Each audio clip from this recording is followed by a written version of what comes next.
Sa panahon ngayon, mababae man o lalaki, pare-parehas na nagkakamali sa ganitong sitwasyon. Nakakalungkot man isipin pero bakit kasi nabuo pa ang salitang long distance relationship?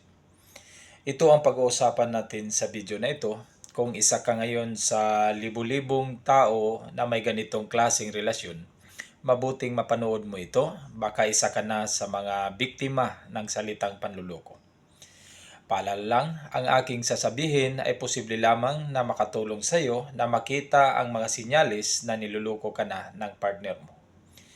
Sabi nga nila, minsan hindi mo makikita na niloloko ka na dahil nabubulag ka sa pagmamahal mo sa kanya. Or naging kampante ka dahil iniisip mo na paano ka lulukuhin, ginawa mo naman ang lahat para sa kanya. Okay? Kaya kung handa ka na, umpisahan na natin to. Una, umiiwas na siya sa'yo. Hindi na kasing lambing tulad ng dati. Mabilis nang uminit ang kanyang ulo at pabago-bago na ang mood niya. Palagi na siyang irritable. Mabilis na siyang mapikon sa'yo. Kahit tinatanong mo lang kung bakit hindi siya nakapag-reply kaagad sa mga tawag o text mo. At hindi na siya nag-i-explain sa iyo ng mahahaba. Madalas uminit ang kanyang ulo na para bang naghahanap palagi ng away. Nagtatanong ka lang naman sa kanya. Ang mga ganitong klaseng pag-uugali, makikita mo na sa kanya. Bigla na lang siyang naging malamig sa iyo kasi posibleng may nagpapainit na sa kanyang iba. Sobrang nakakalungkot ito. Kasi sa umpisa, masaya naman kayo. Parang pag-aari nyo ang mundo. Parang dalawa lang kayo sa mundong ibabaw. At sa isang iglap lang, biglang nagbabago ang lahat. Pangalawa, may pagkakataon na mahirap siyang kontakin. Hindi na siya nag-update sa'yo, pero nakikita mo naman na madalas naka-online sa mga social media niya. Tapos kapag tanungin mo siya kung bakit hindi siya nagtitext o nagko-call man lang sa'yo, tapos ang palaging sagot, busy ako, wala akong signal, wala akong nare-receive na text mo. Kung ano-ano pang mga alibay o paulit-ulit na palusot niya. Ang masama pa nito, hindi na nga kayo nakakapag-usap, madalas pa siyang online sa mga social media niya. Yun pala, may posibleng may kinakausap na siya ng iba. Pangatlo, nagbabago-bago na ang kanyang schedule. Yun biglang may mga lakad, yung biglang may pupuntahan, biglang nag-i-extend sa trabaho, biglang nag-overtime, biglang may nag-i-invite sa kanya. Biglang naging ganun. Biglang naging active sa kung saan saang bagay. At may pinupuntahan na yan na ibang lugar na hindi mo alam.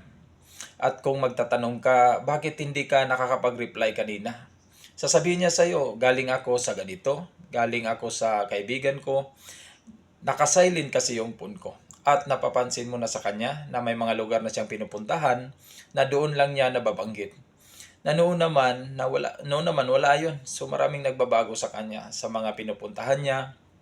Ang masaklap, hindi mo alam yun. At hindi mo alam kung sino ang mga kasama niya.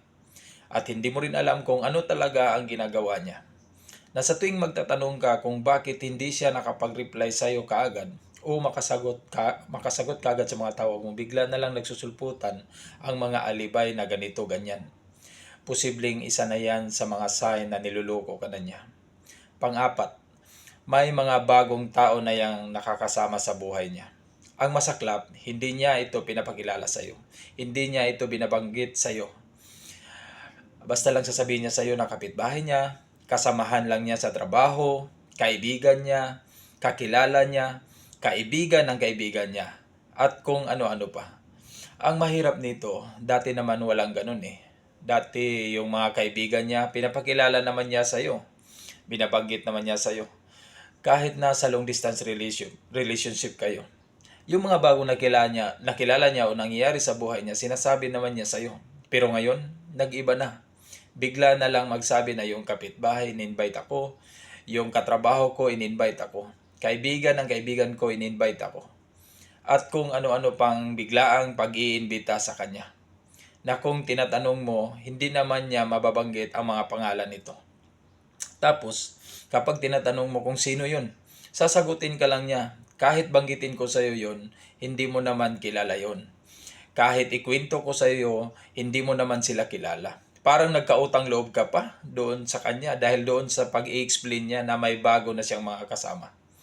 Parang ang dating utang loob mo pa yung pagkwento niya sa'yo kahit papaano. Ganun yung pagbabago niya bigla. Bigla ang pagbabago. Bigla ang nag-iiba. Malaki ang pinagbago. Kaya mapapansin mo kaagad yun na niluloko ka na kasi nawawala na siya ng interes sa'yo. Panglima, naging defensive na siya sa'yo. At laging binabaliktad ang sitwasyon. Sa tuwing magdududa ka at magtatanong ka sa kanya, yung tipong sabihin niya sa'yo, wala kang tiwala. Mapagmali siya ka, nasiraan ka na yata ng ulo, mapag-assume ka, yung mga ganun, yung mga nababaliktad pa yung sitwasyon. Ikaw pa ngayon ang pagdududahan niya kunwari at pinapalabas niya na ikaw pa ngayon ang may kasalanan. Nagtatanong ka lang naman. Ganun na siya ka-defensive. Hindi mo na siya makakausap ng maayos. Kasi kapag pinilit mo na kausapin siya, mag-aaway na kayo. Hindi na niya kailangan mag-explain dahil mukha ka ng makulit sa paningin niya. Kasi hindi ka na niya na-appreciate. At ang mangyari niyan, sa huli, mag-aaway kayo niyan ng malaki at mauuwi na sa hiwalayan. Parang ikaw pa ngayon ang may kasalanan. Nagtatanong ka lang naman. Karapatan mo din naman na malaman ang sagot nun bilang isang asawa.